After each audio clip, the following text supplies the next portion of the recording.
January 21st, 2026, Davos, Switzerland. While you were scrolling social media, the global economic order just collapsed. A 47-minute private meeting, two men smiling for cameras, one announcement that sounded like diplomatic theater, but 3,000 miles away, the European Parliament was making a decision that will define the next decade. They froze 1.7 trillion. Not billion, trillion. That's more than Canada's entire economy, more than Russia and Australia combined. $4.4 billion changing hands daily, gone.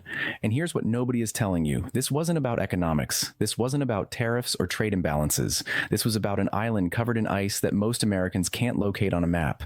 An island that just fractured the most powerful alliance in human history. And while Washington and Brussels tore each other apart, one country was watching with extreme interest. The same country that controls 70% of the materials America needs to build fighter jets. Stay with me. What I'm about to show you changes everything you thought you knew about global power. Everyone is asking what happened. Nobody is asking why. Why Greenland? Why now? Why would Trump risk 75 years of alliance over 57,000 people and more polar bears than cars? The media won't tell you.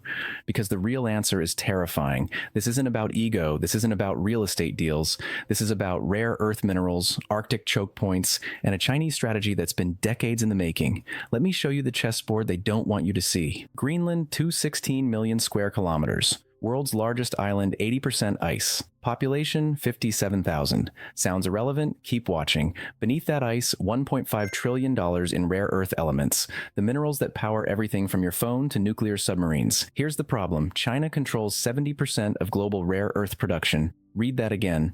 70%. The United States military depends on Chinese materials to build American weapons, fighter jets, guided missiles, defense systems. You see the issue now? Greenland has the second largest rare earth deposit on Earth. Kavana region, 2.9 million tons of rare earth oxides, enough to supply 15% of global demand, enough to break China's monopoly. But rare earths are just the surface. There's a military dimension that makes this even more critical. Greenland sits at the intersection of three military zones: North America, Europe, and the Arctic Ocean.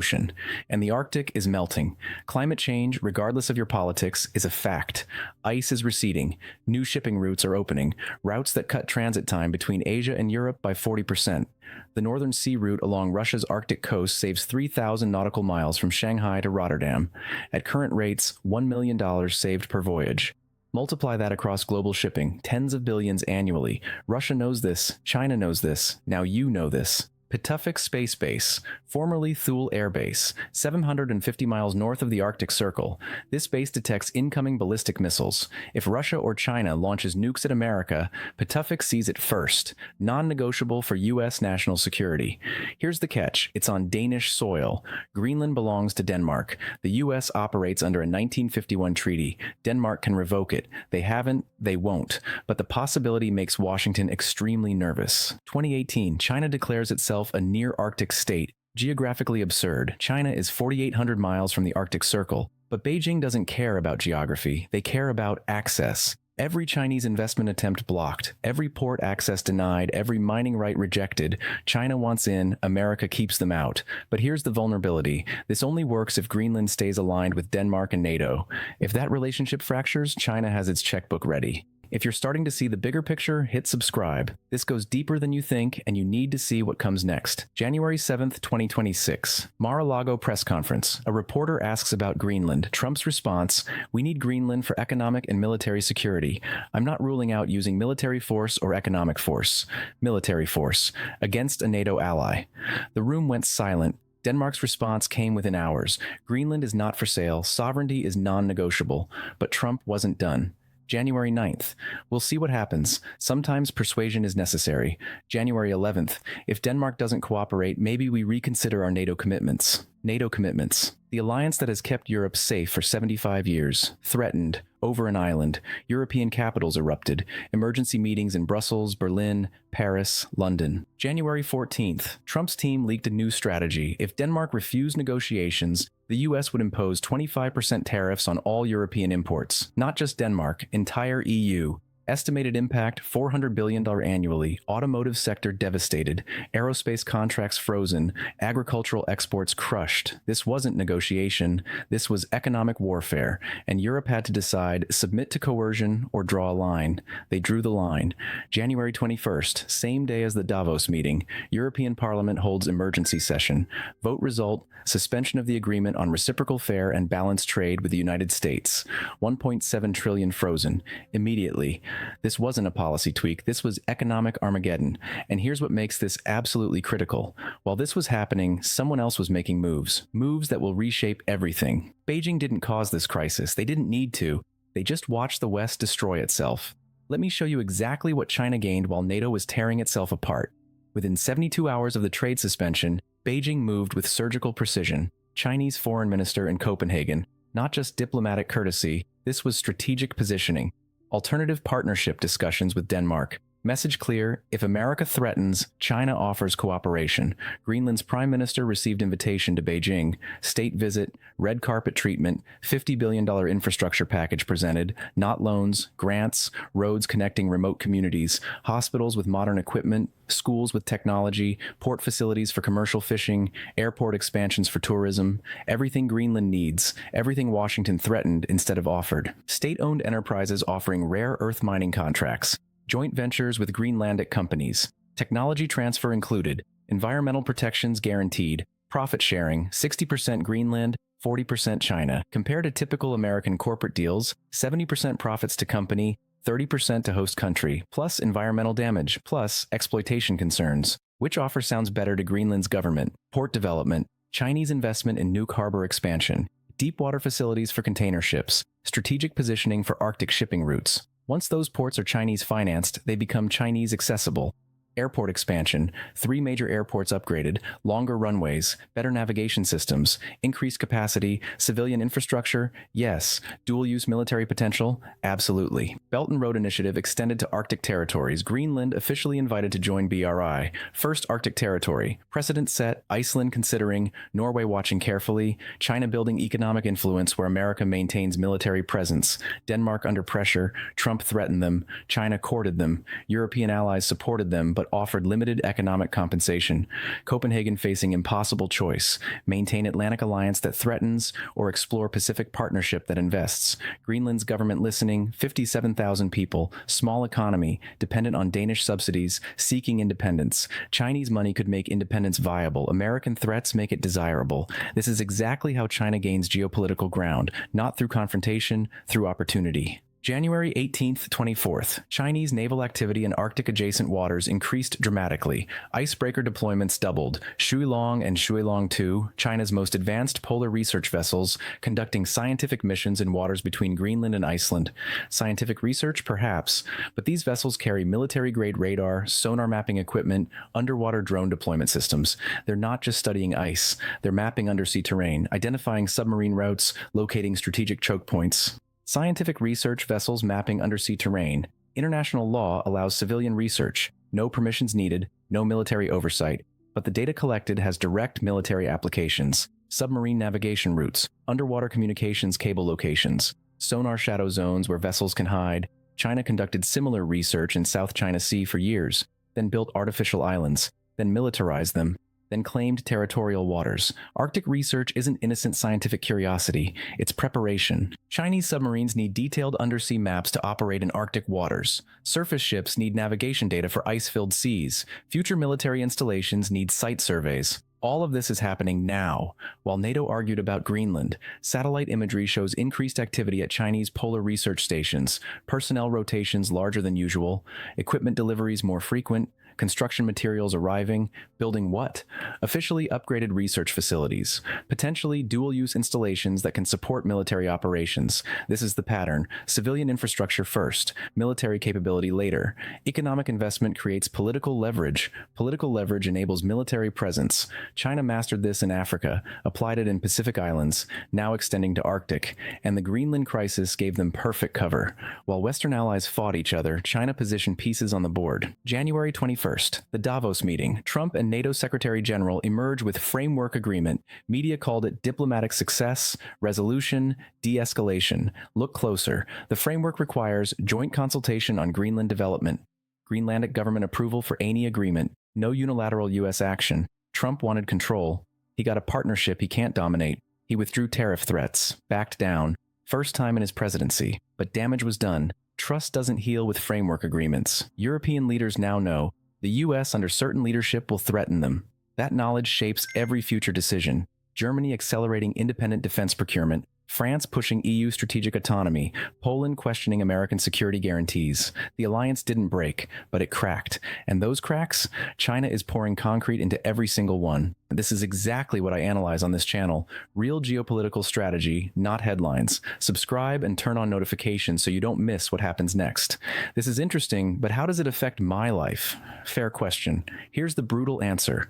1.7 trillion in trade suspended means job losses. Automotive sector alone employs 4.3 million Americans. European car parts and 68% of vehicles assembled in U.S. factories. Supply chains severed means production halts. Layoffs cascade. Aerospace. Boeing depends on European suppliers for critical components. Airbus has manufacturing in Alabama. Cross-border integration means both sides suffer. Pharmaceuticals. Germany and Switzerland produce 40% of medications Americans consume. Cancer drugs, insulin, antibiotics. Trade disruption means shortages. Not immediately, but within months. Agriculture. U.S. exports $40 billion in food to Europe annually. Soybeans, corn, wheat, meat. Tariffs kill competitiveness. Farmers lose markets. Rural communities collapse, supply chain disruptions, European components and American products everywhere, automotive transmissions from Germany, aerospace avionics from France, medical devices from Switzerland, luxury goods from Italy. When trade freezes, everything stops, not just new orders. Existing contracts get disrupted, just-in-time manufacturing fails, inventories deplete, price increases, tariff costs don't disappear. Companies pass them to consumers. That $35,000 car, now $42,000. That $800 phone, now $960. Groceries, electronics, clothing, furniture, everything costs more. Market volatility, uncertainty kills investment. When businesses don't know trade policy, they don't expand, they don't hire, they hoard cash. Stock markets react to headlines. Your retirement account fluctuates wildly. Your 401k exposed to European markets, international trade, global uncertainty, your job security potentially threatened if your employer depends on transatlantic commerce, your purchasing power being eroded by inflation from trade disruption. This isn't theoretical, this is happening now. NATO fracturing means the entire global security architecture collapses. Weakened collective defense. Article 5, the principle that an attack on one is an attack on all, becomes meaningless if members don't trust each other. If Poland gets threatened, will America respond? After Greenland, Poland isn't sure anymore. Regional instability, adversaries test weakened alliances. Russia probes Baltic states. China pressures Taiwan. Iran expands in Middle East. North Korea escalates provocations. When the alliance is strong, adversaries hesitate. When it's fractured, they exploit. Increased military spending, European countries accelerating independent defense, Germany committing $200 billion, France expanding nuclear arsenal, Poland buying Korean weapons instead of American. This isn't just about money, it's about strategic autonomy. Europe preparing for a world where America isn't reliable. Higher risk of miscalculation. When communication breaks down, accidents become catastrophic.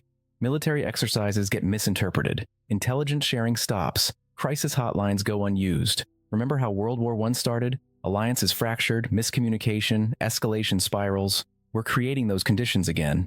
If Taiwan goes hot, China invades. Does America respond? Do European allies support sanctions? Do they provide intelligence, military assets, or do they stay neutral because they don't trust American leadership?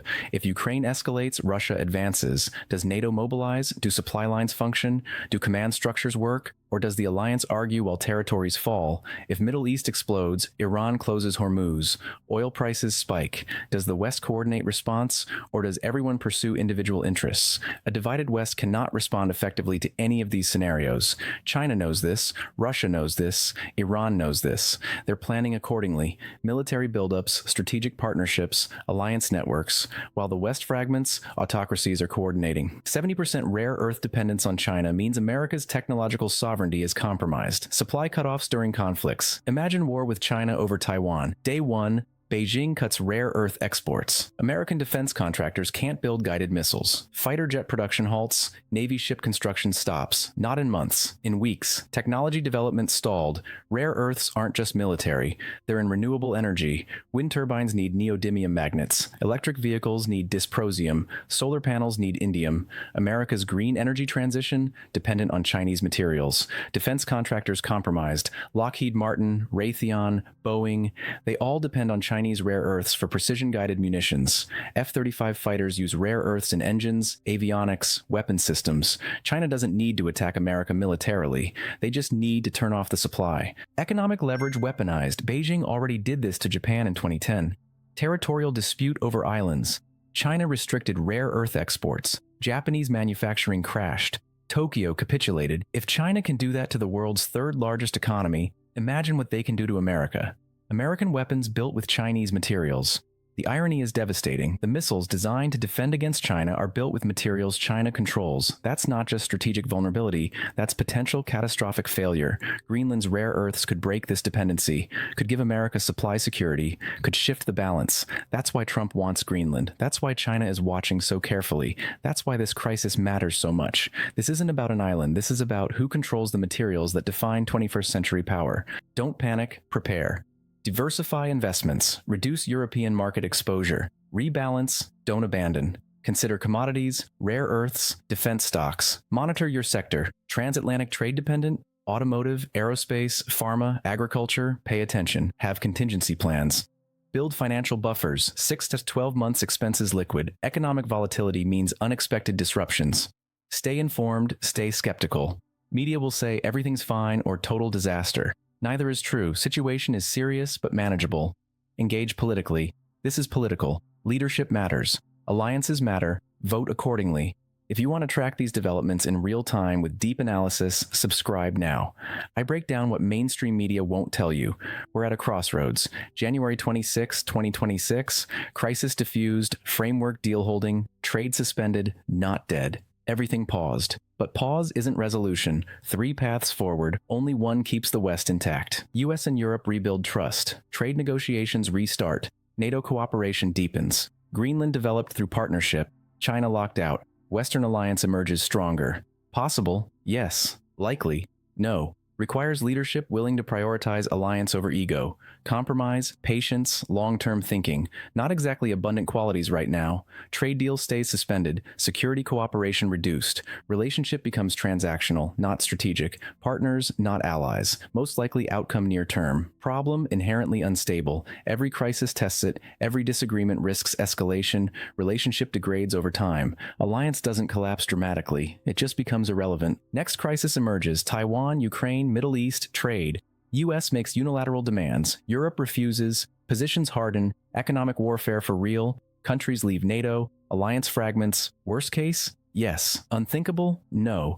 It almost happened over Greenland. If those tariffs hit, if European threats materialized, death spiral. It was that close. And if it happens once, it can happen again. Depends on choices being made right now. Not by you, not by me, by leaders in Washington, Brussels, Copenhagen, Beijing. Their decisions determine whether the Western alliance survives the 21st century or becomes a historical footnote. Let me bring this full circle. January 21st, 2026. $1.7 trillion froze because of an ice-covered island. Not economics, threats, coercion, fractured trust. Trump got his framework, but not what he wanted. Partnership with veto power, tariffs withdrawn, backed down. Europe suspended the trade deal, drew red lines, showed they won't be bullied, but also revealed divisions, admitted dependence, showed vulnerability. China watched it all, didn't cause it, benefited from it. Every NATO crack, Beijing opportunity, every Western division, Chinese advantage. Greenland crisis is over, for now.